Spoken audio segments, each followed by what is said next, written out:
Amados, nós estamos, durante esse mês, trabalhando uma série de mensagens cujo tema é o Deus que intervém, e nós estamos trabalhando aí esse tema nessa série de mensagens que daremos continuidade hoje. Pode colocar o tema da série, por gentileza? O Deus que intervém.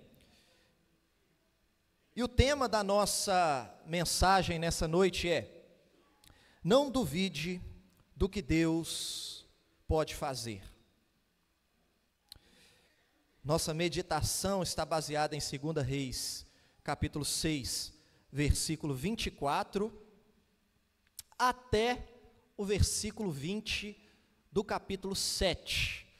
Todavia, agora nós faremos a leitura somente do versículo 24 ao versículo 30, mas a nossa meditação nós vamos caminhar até o capítulo 7, versículo 20. Não duvide do que Deus pode fazer. Esteja acompanhando a leitura da palavra do Senhor e não feche a sua Bíblia. É muito importante que você permaneça com a Bíblia aberta, porque nós vamos olhar aí muitos versículos até o final da exposição da palavra de Deus. Diz assim o texto sagrado, versículo 24, 2 Reis 6, 24. Diz assim: depois disto, ajuntou Ben-Hadad, rei da Síria, todo o exército, subiu e sitiou a Samaria. Houve grande fome em Samaria, eis que a sitiaram a ponto de se vender a cabeça de um jumento por 80 siclos de prata, e um pouco de esterco de pombas por 5 siclos de prata. Passando o rei de Israel pelo muro, gritou-lhe uma mulher: acode-me, ó rei, meu senhor. Ele lhe disse: se o Senhor te não acode, donde te acudirei eu? Da eira ou do lagar? Perguntou-lhe o rei: que tens? Respondeu ela. Essa mulher me disse: dá o teu filho para que hoje o comamos, e amanhã comeremos o meu. Cozemos, pois, o meu filho e o comemos. Mas dizendo-lhe eu ao outro dia: dá o teu filho para que o comamos, ela o escondeu. Tendo o rei ouvido as palavras da mulher, rasgou as suas vestes quando passava pelo muro. O povo olhou e viu que trazia pano de saco por dentro sobre a pele. Até aí por enquanto. Feche seus olhos mais uma vez. Pai amado, eis aqui a tua palavra, e não há nenhuma dúvida em nosso coração de que é a tua palavra, Pai, que é viva, eficaz, inerrante e suficiente. Nessa hora nós nos prostramos diante da tua majestade, para suplicar ao Senhor, que o Senhor nos dê atenção, que o Senhor não permita que nada desvie a nossa atenção nesse momento, e que o Senhor, pelo poder do teu Espírito, ilumine a nossa mente, Pai, e nos dê entendimento daquilo que o Senhor deseja falar em cada coração. Transforme a nossa vida, edifique a tua igreja, em nome de Jesus. Amém e amém. Meu amado, você consegue imaginar uma crise tão terrível, uma miséria tão grande, que em meio ao desespero, em meio à fome insuportável, uma mãe seja capaz de cozinhar o próprio filho para se alimentar? Para pensar que narrativa terrível nós acabamos de ler, onde a fome extrema produziu resultados inacreditáveis, e de fato é inacreditável o que aconteceu aqui. Eu não consigo conceber em minha mente que algo assim seja possível de acontecer. Todavia há registros de que isso já aconteceu em outros momentos. Na Bíblia, por exemplo, segundo Ezequiel, capítulo 5, versículo 10, aconteceu quando Nabucodonosor cercou Jerusalém pouco antes de Judá ser levado para o cativeiro. Nós encontramos também registros na história, como por exemplo na Inglaterra em 1316, houve uma fome tão severa que pessoas comeram seus próprios filhos, comeram cães, comeram ratos e comeram até mesmo esterco de pomba. Então há registros de outras ocasiões onde algo semelhante aconteceu. E o texto aqui que nós acabamos de ler nos informa que quando o rei ouviu o relato dessa mulher, ele ficou estarrecido de que a nação de Israel tivesse decaído a esse ponto. Então ele rasgou as suas vestes como um sinal de desgosto. Certamente a aflição desse rei nesse momento, quando ele viu que algo assim estava acontecendo, já estava sofrendo com toda a miséria, com toda a crise, com toda a escassez, mas quando ele ouviu o relato dessa mulher, é como se ele dissesse assim: como que pode a nossa nação ter chegado a esse nível de miséria, de pobreza? Como que pode a gente chegar nessa tragédia? E a pergunta que nós podemos fazer aqui é a seguinte: há esperança para a nação diante de uma situação tão terrível assim? E é claro, meus irmãos, que aparentemente essa crise aqui de Israel não tem solução, ou pelo menos não há em vista uma solução rápida, imediata. Parece, ao que tudo indica aqui, que o povo de Deus está perdido, não há o que fazer. Todavia, o que nós vemos aqui é mais uma narrativa que demonstra a graça, a misericórdia, a bondade e o poder do Deus que intervém na história e transforma a realidade do seu povo para a glória do seu nome e o bem dos teus servos, segundo os seus propósitos benditos. Portanto, esse é o tema da nossa reflexão nessa noite. Não duvide do que Deus pode fazer.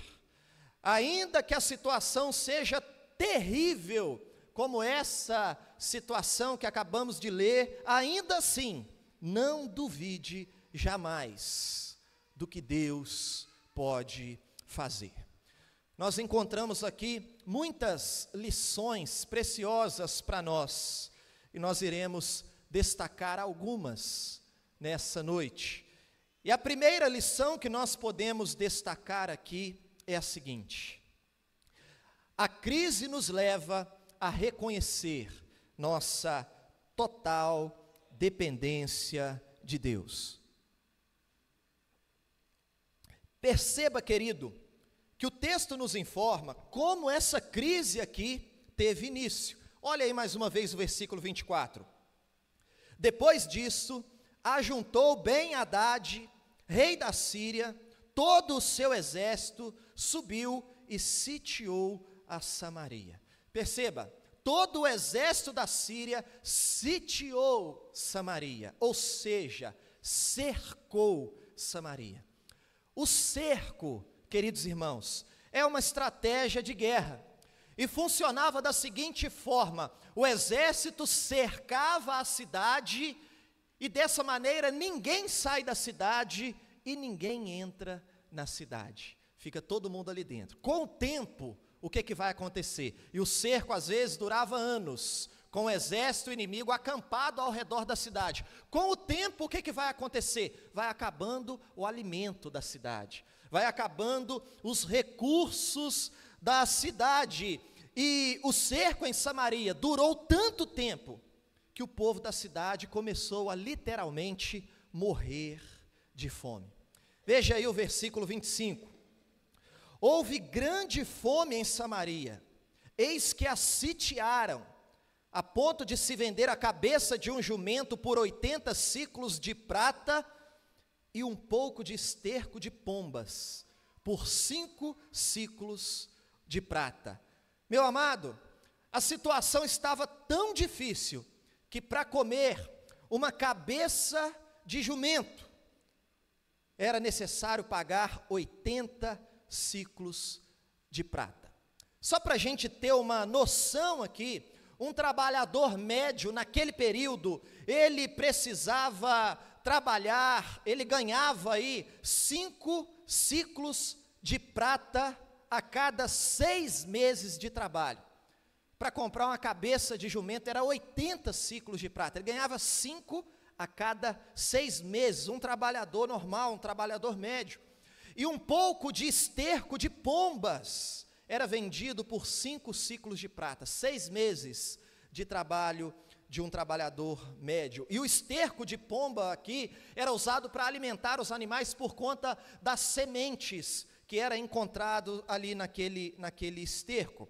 Então veja, meu amado irmão, que o povo foi degradado a tal ponto que precisou recorrer a alimentos imundos, cabeça de jumento, esterco de pombas, e ainda assim, para comer isso, eles tinham que pagar preços exorbitantes, acima da capacidade que eles tinham de pagar, para a gente ter noção da seriedade daquela crise. Mas, com toda certeza, muito pior do que isso, foi o fato de que mães estavam comendo os seus próprios filhos. Se você ler aí do versículo 26 ao versículo 30, conforme nós lemos aqui, o que aconteceu é que uma mulher pediu socorro ao rei, e o rei imediatamente achou que ela estava pedindo comida, porque todo mundo estava desesperado por comida, e a resposta do rei foi: como que eu vou conseguir comida? Não tem da onde tirar comida. Mas a conversa continuou, e o socorro que a mulher pedia ao rei não era comida, era justiça.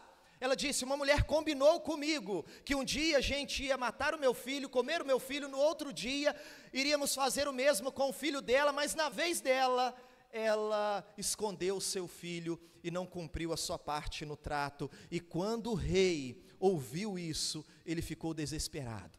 Sabe, foi a gota d'água para o líder daquela nação pensar assim: meu Deus, a que ponto nós chegamos? E ele rasgou as suas vestes, e esse era um costume, demonstrando consternação, demonstrando essa aflição do coração. Agora, meu amado irmão, há algo muito importante aqui de ser esclarecido. Tudo isso que Israel estava vivendo tinha a ver com a fidelidade de Deus à sua aliança. Eu vou explicar.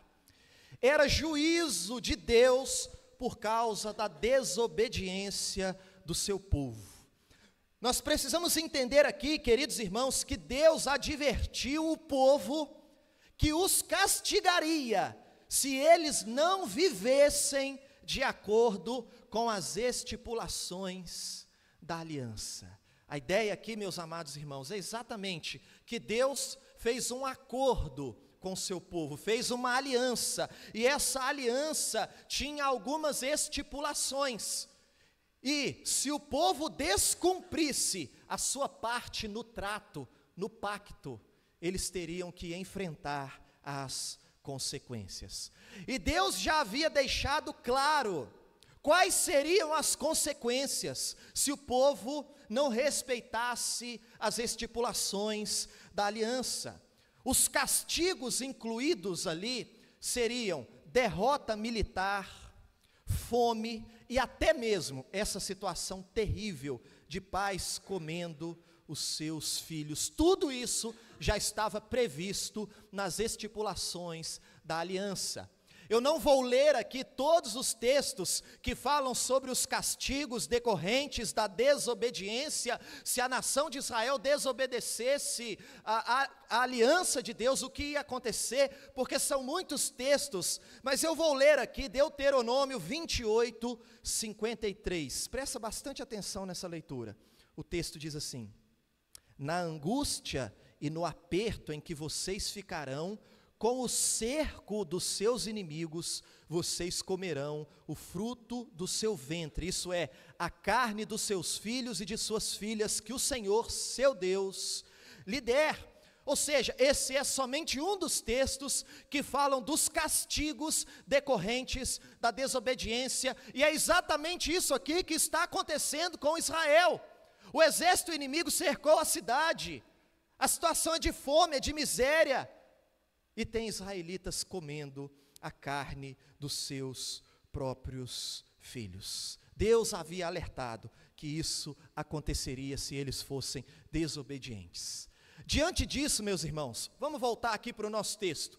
O rei rasgou as suas vestes, o rei está inconformado. Por que nós estamos nessa situação?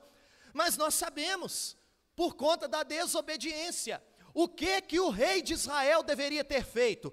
Ele deveria se prostrar diante de Deus, ele deveria se arrepender dos seus pecados, ele deveria convocar toda a nação como líder da nação e lembrar o povo de Israel as estipulações da aliança de Deus e convocar o povo de Deus a clamar por perdão, por misericórdia, por restauração. Se eles assim o fizessem, com toda certeza, Deus ouviria do céu, perdoaria o pecado do seu povo e sararia aquela terra, resolveria os problemas. Todavia, não foi isso que o rei fez. Ele não amoleceu o coração diante de Deus. Volte seus olhos aí para o versículo 31. Veja o que o rei fez. Disse o rei: assim me faça Deus o que bem lhe aprouver, se a cabeça de Eliseu, filho de Safate, lhe ficar hoje sobre os ombros. Meu amado, perceba, ao invés de se arrepender e se voltar para Deus de todo o coração, o que ele decidiu fazer? Cortar a cabeça de Eliseu, o profeta de Deus. Ao invés de quebrantar seu coração, reconhecendo a sua dependência de Deus, ele continua tentando resolver tudo do seu próprio jeito, segundo as forças do seu braço. Ele decidiu: vou matar Eliseu, o profeta de Deus, aquele que fala em nome de Deus, ao invés de reconhecer que a culpa era dele. Como nós temos dificuldade de reconhecer a nossa culpa. Ao invés de reconhecer, eu e toda a nação, nós descumprimos a nossa parte no pacto que Deus fez conosco, portanto nós temos que nos prostrar diante do Senhor. Não, ele não fez isso, ele ficou com raiva de Deus. Se você ler aí depois com calma, especialmente o versículo 33, você vai perceber claramente que ele está com raiva de Deus. Foi Deus que fez isso. O que nós vamos esperar do nosso Deus? Perceba, ao invés de reconhecer, nós não cumprimos a nossa parte, Deus só está sendo fiel com as estipulações da aliança, o erro foi nosso, mas não, ele está com raiva de Deus, e agora ele quer matar o profeta de Deus. Quem estava aqui semana passada, domingo passado? Lembra? O rei Acabe, Deus mandou a crise, o profeta Elias falou com ele, vai ficar sem chover em Israel, para que ele entendesse que Baal não era o verdadeiro Deus. E o rei Acabe, a crise começou, durou 3 anos e meio, e ao invés dele quebrantar o coração diante de Deus, falar: Senhor, tem misericórdia de nós, eu reconheço que o Senhor é que é Deus, Baal não é Deus, o Senhor é que é Deus. O rei Acabe não fez isso. O que ele fez? Foi atrás de Elias. A culpa é de Elias, o profeta de Deus. Vou matar Elias. Aqui aconteceu a mesma coisa. Ao invés do rei se arrepender, convocar o povo ao arrependimento e buscar a Deus, ficaram com raiva de Deus. E ele foi tentar matar o Eliseu. Queridos irmãos, Deus às vezes permite a crise exatamente para quebrantar o nosso coração diante da sua majestade. Ele muitas vezes permite que o seu povo enfrente crises, exatamente para que a gente possa reconhecer a nossa total e plena dependência de Deus, para a gente entender, nós não podemos nada, sem o Senhor nós nada podemos fazer, e a crise, portanto, nos leva a reconhecer essa dependência, nos coloca com a boca no pó. Quando está tudo bem, meus irmãos, a gente tem dificuldade até para parar e orar, mas quando a crise chega, nós nos prostramos diante do Senhor, e muitas vezes é na crise que nós nos aproximamos de Deus e aprendemos lições valiosas, que nos dias de alegria, nos dias de festa, jamais aprenderíamos. Deus faz isso conosco. Portanto, ao invés de endurecer o coração nos dias de crise, e ficar com raiva de Deus, a gente precisa se dobrar diante de Deus com todo o coração. A gente precisa clamar pelo auxílio de Deus, clamar pela intervenção poderosa de Deus, reconhecendo, Senhor, nós dependemos do Senhor, e crer que Ele é poderoso para intervir e mudar qualquer realidade que nos cerca. A palavra de Deus nos diz isso: se o meu povo que se chama pelo meu nome, se humilhar e orar e me buscar e se converter dos seus maus caminhos, então, depois disso, eu ouvirei dos céus, eu perdoarei o seu pecado e sararei a sua terra. Coloca um ponto final nessa crise. Era isso que a nação de Israel deveria fazer, é isso que nós precisamos fazer. Ao invés de ficar com raiva de Deus quando as coisas não vão bem, precisamos reconhecer a nossa total e plena dependência do nosso Deus e clamar para que Ele envie do alto, nosso socorro venha do alto, clamar para que Ele envie do alto o socorro, o auxílio, a ajuda. Portanto, meu amado irmão, a crise é uma oportunidade para você avaliar a sua vida e reconhecer a sua dependência. E reconhecer que você não é nada sem Deus. Deixa eu te dar uma notícia: não adianta ficar com raiva de Deus. Não queira brigar com Deus, sabe por quê? Porque você vai perder essa briga.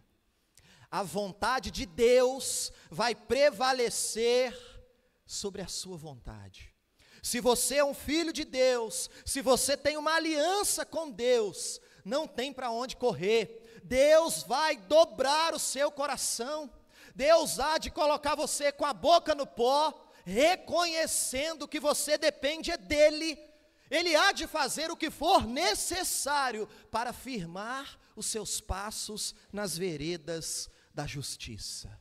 Ele há de nos ensinar a viver em obediência.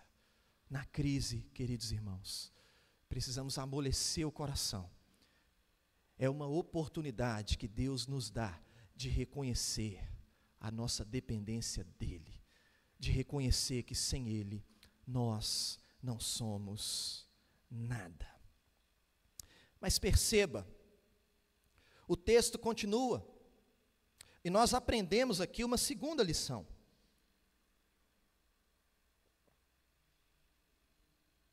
E a segunda lição é: a promessa de Deus desafia a lógica humana. Veja aí o capítulo 7, o versículo 1. Então disse Eliseu: ouve a palavra do Senhor. Assim diz o Senhor: amanhã a essas horas mais ou menos, dar-se-á um alqueire de flor de farinha por um ciclo, e 2 de cevada por um ciclo, à porta de Samaria. Veja, querido irmão, que aqui o rei foi atrás do profeta Eliseu, juntamente com um capitão, alguém que era um homem de confiança dele, está aí no texto, depois você leia com calma em casa. E aqui no versículo 1 do capítulo 7, Eliseu responde para o rei. E a resposta de Eliseu para o rei é a palavra de Deus para a nação. Ele diz assim: ouve a palavra do Senhor, assim diz o Senhor, amanhã, uma hora dessa, o que iria acontecer, irmãos? Vai ter comida disponível para todo mundo, e melhor, os preços abusivos que estão sendo cobrados irão cair drasticamente. Deus diz através do profeta: olha, amanhã, esse horário, uma medida de flor de farinha, ou seja, uma medida da melhor farinha, será vendida por um ciclo de prata. 2 medidas de cevada será vendido por um ciclo de prata. Lembra que uma cabeça de jumento estava sendo vendido por 80 ciclos de prata, um pouquinho de esterco de pombo sendo vendido por 5 ciclos de prata, e Eliseu disse: olha, amanhã, uma hora dessa, uma porção da melhor farinha, 1 ciclo de prata. 2 porções de cevada, 1 ciclo de prata. E mais ainda, irmãos, o profeta diz que isso ia acontecer no portão da cidade. Isso aqui é muito significativo, porque o portão da cidade era onde normalmente o comércio acontecia. Todavia, durante esse tempo do cerco, não tinha comércio ali, exatamente porque o exército inimigo estava ao redor da cidade. Então, quando Eliseu diz que o comércio iria acontecer no portão da cidade, significa dizer que o cerco iria acabar. Amanhã, uma hora dessa, o exército inimigo não vai estar aí mais, vai ter comida e vai estar num preço acessível para todo mundo. Ou seja, amanhã, diz o profeta de Deus, uma hora dessa, tudo isso estará resolvido definitivamente. Meu amado irmão, era impossível isso acontecer. Repito, era impossível isso acontecer. Nesse momento aqui, o desespero da nação era total, não havia nenhuma esperança. Se houvesse alguém ali, com um pouquinho de esperança no coração, ele poderia pensar assim: olha, eu creio que um dia as coisas podem começar a melhorar, aos poucos, a economia pode ir voltando ao normal. Se houvesse alguém com alguma esperança, seria assim, talvez um dia, daqui muitos anos. Mas imaginar, irmãos, que de um dia para o outro, tudo estaria resolvido, não é possível, porque não tem nenhuma lógica. O exército estava ali já há muito tempo, não tem lógica isso acontecer. Tanto que o capitão do rei, que era um homem de sua confiança, ele respondeu para Eliseu com um tom de deboche. Veja aí o versículo 2. Porém o capitão, a cujo braço o rei se apoiava, respondeu ao homem de Deus: ainda que o Senhor fizesse janelas no céu, poderia suceder isso? Querido, esse capitão do rei, ele entendeu que aquela profecia estava completamente fora da realidade. Ele sabia que não existia nenhum modo humano para que tudo aquilo ali acontecesse em um breve tempo, de um dia para o outro. É como se ele dissesse assim para Eliseu: olha, para isso que você está dizendo acontecer amanhã, Deus teria que abrir janelas no céu e derramar farinha, e derramar cevada, só se Deus fizer isso. Mas o tom aqui da sua fala é de deboche. O que nós percebemos aqui em sua fala é um ceticismo sarcástico. Ele está duvidando da palavra de Deus, e ele está debochando. Só se Deus abrir a janela do céu e derramar, só assim que seria possível. Duvidou do que Deus poderia fazer. Meu amado irmão, se ele duvidou de Deus, nós podemos dizer que ele não conhecia o Deus de Eliseu. Ele não conhecia o Deus cuja Bíblia diz que as nuvens são o pó dos seus pés. Ele não conhecia o Deus cuja Bíblia diz que as nações da terra são como gotas diante da sua majestade. Os montes tremem diante do nosso Deus. Querido irmão, o que poderia ser difícil para o Deus que do nada trouxe à existência todas as coisas? Você se lembra do primeiro sermão da nossa série, O Deus que Intervém? Quando Eliseu pediu para a viúva, lá no primeiro sermão, pediu para a viúva pedir vasilhas emprestadas, e a ordem do profeta era que ela, com um pouquinho de azeite que ela tinha, ela deveria encher todas as vasilhas que ela conseguisse emprestada. Como que isso seria possível? Não tem lógica humana. Todavia, de forma espetacular, o azeite da viúva só parou quando todas as vasilhas estavam cheias. E foi o suficiente para ela vender, para ela pagar as suas dívidas, para ela poupar os seus filhos que seriam levados como escravos, e ainda sobrou o suficiente para que ela pudesse viver o resto da sua vida e sustentar os seus filhos. Portanto, meu amado, mesmo que a promessa de Deus desafie a lógica humana, não duvide do que Deus pode fazer. Você se lembra do sermão de domingo passado, quando em meio à crise Deus sustentou Elias com pão, com carne, bebendo água ali no ribeiro de Querite, e quando o ribeiro secou, Deus enviou Elias para a casa de uma viúva que vivia uma situação de extrema pobreza. Mas o que a gente viu ali foi que Deus interveio mais uma vez e, contradizendo toda a lógica humana, o pouco de azeite que ela tinha nunca faltou, o pouco de farinha que ela tinha durou durante toda a crise. O que a gente viu ali foi um pouquinho de farinha e um pouquinho de azeite que sustentou a viúva, o filho da viúva e o profeta Elias por muitos dias, e o azeite não acabava e a farinha não acabava.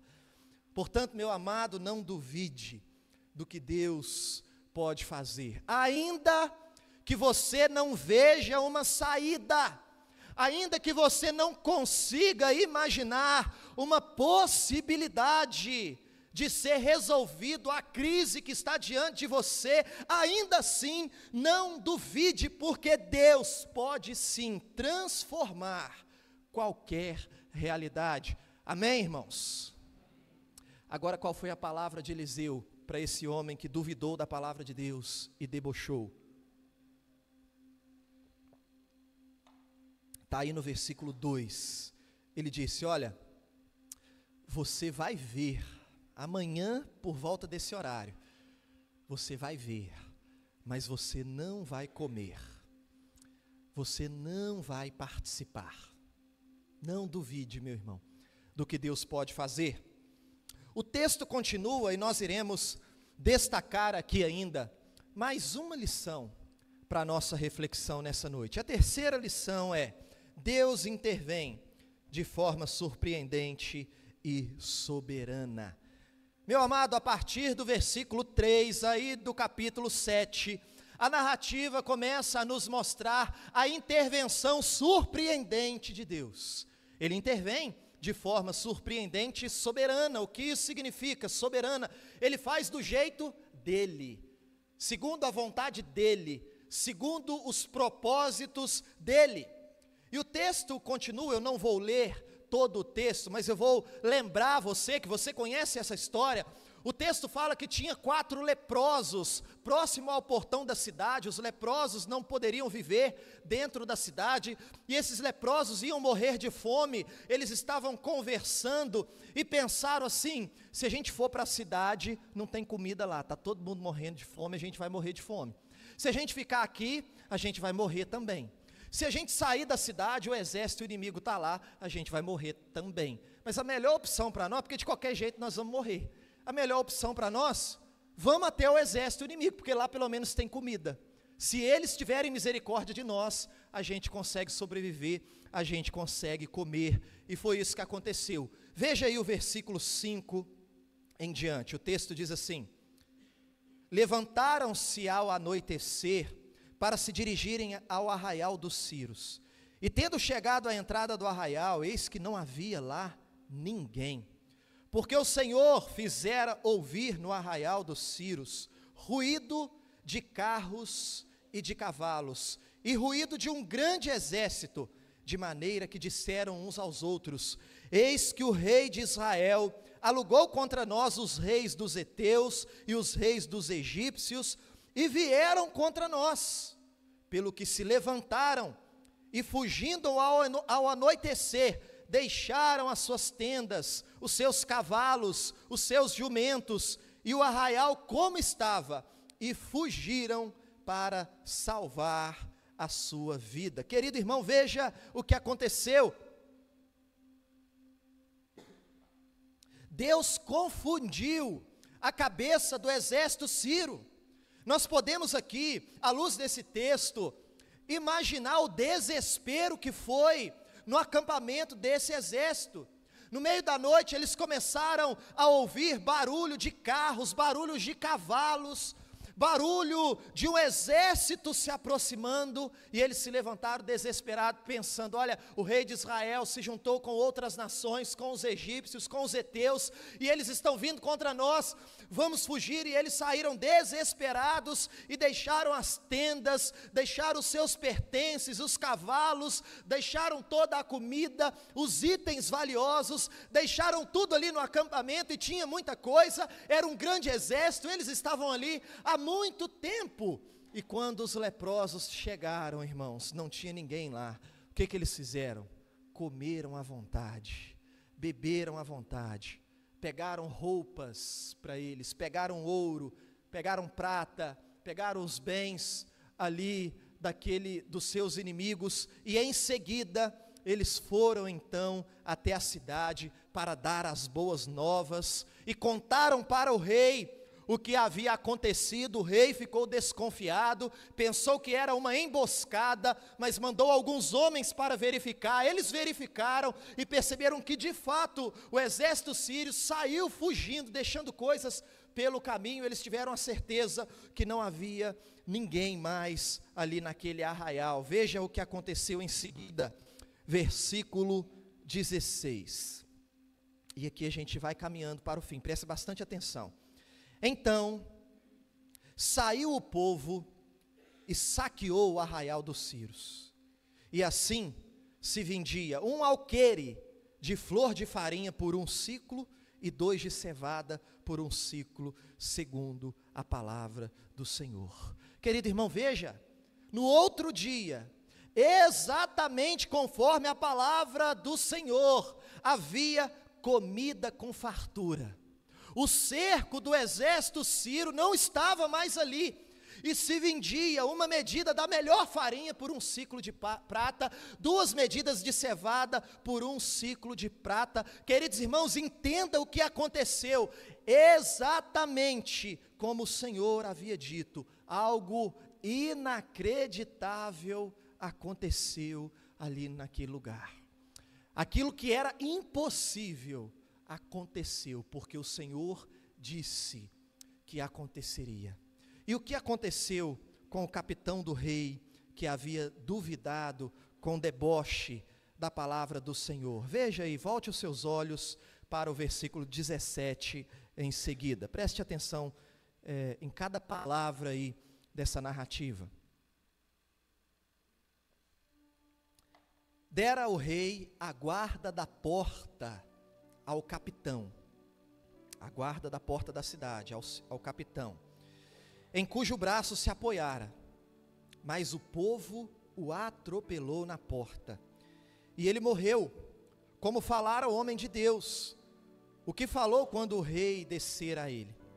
Assim se cumpriu o que falara o homem de Deus ao rei. Amanhã, a essas horas mais ou menos, vender-se-ão 2 alqueires de cevada por 1 siclo, e 1 de flor de farinha por 1 siclo, à porta de Samaria. Aquele capitão responder ao homem de Deus: ainda que o Senhor fizesse janelas no céu, poderia suceder isso segundo essa palavra? Dissera o profeta: eis que tu o verás com os teus olhos, porém disso não comerás. Assim lhe sucedeu, porque o povo o atropelou na porta e ele morreu. Perceba, exatamente como havia sido profetizado, tudo se cumpriu conforme a palavra do Senhor. O capitão ficou responsável pelo portão da cidade, mas o povo faminto atropelou esse homem. Esse homem viu o milagre, viu que de fato se cumpriu o que Deus falara por intermédio do seu profeta Eliseu, mas ele não comeu, ele não desfrutou. Ele viu, mas não comeu. Ele presenciou o milagre, mas ele não participou, porque ele duvidou. Eu quero dizer para você, meu irmão, não duvide do que o seu Deus pode fazer.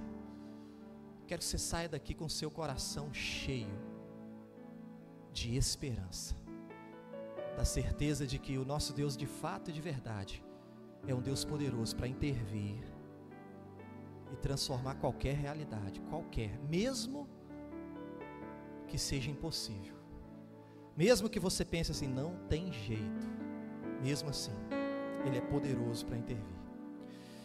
Quero dizer para você, meu irmão, creia na palavra de Deus. Veja, tudo aconteceu conforme a palavra do Senhor. Creia na palavra de Deus. Creia nas promessas do Senhor. O que poderia ser difícil para o Deus que criou os céus e a terra? É difícil, é impossível. O que poderia ser difícil para o Deus que no princípio disse: haja luz, e o que aconteceu? Houve luz. O que poderia ser difícil para o Deus que sustenta o universo com a palavra do seu poder? O que poderia ser difícil ou impossível para o Deus que abre o mar com um sopro? O Deus que derruba muralhas ao som de trombetas, o Deus que faz água sair da rocha, o Deus que mandou o pão do céu, o Deus que fez o sol parar no céu, o Deus que fez o machado flutuar nas águas, o Deus que dá vida aos mortos, o Deus que traz à existência aquilo que não existe. O capitão do rei duvidou, porque ele não conhecia esse Deus que você conhece. Ele não sabia que bastava uma ordem de Deus para que toda aquela realidade fosse virada de cabeça para baixo. Ele não compreendia que quando Deus quer intervir, não há cerco que permaneça. Quando Deus quer intervir, não há fome que dura, não há lógica humana que possa impedir os braços poderosos do Deus de Israel. O que são os muros de Samaria diante daquele que mede os céus com o palmo da sua mão? O que é o exército da Síria diante do Senhor dos exércitos? Querido irmão, o que é a escassez, a pobreza, a miséria, diante daquele que multiplica pães e peixes, diante daquele que faz o azeite brotar da botija, e a farinha brotar do fundo do pote? Deus não precisa abrir janela nos céus para intervir. Ele é o Senhor dos céus e da terra. Basta um sussurro da sua vontade e tudo muda de uma hora para outra, conforme os propósitos de Deus. Não duvide do que Deus pode fazer. O texto deixa claro para nós aqui, e essa expressão é repetida algumas vezes nesse texto: tudo se cumpriu segundo a palavra do Senhor. O que Ele promete, Ele cumpre. Jamais duvide. Ele é poderoso para fazer não mais, não muito mais, mas infinitamente mais do que nós podemos imaginar. Grava isso no seu coração. Tudo há de acontecer segundo a palavra do nosso Deus.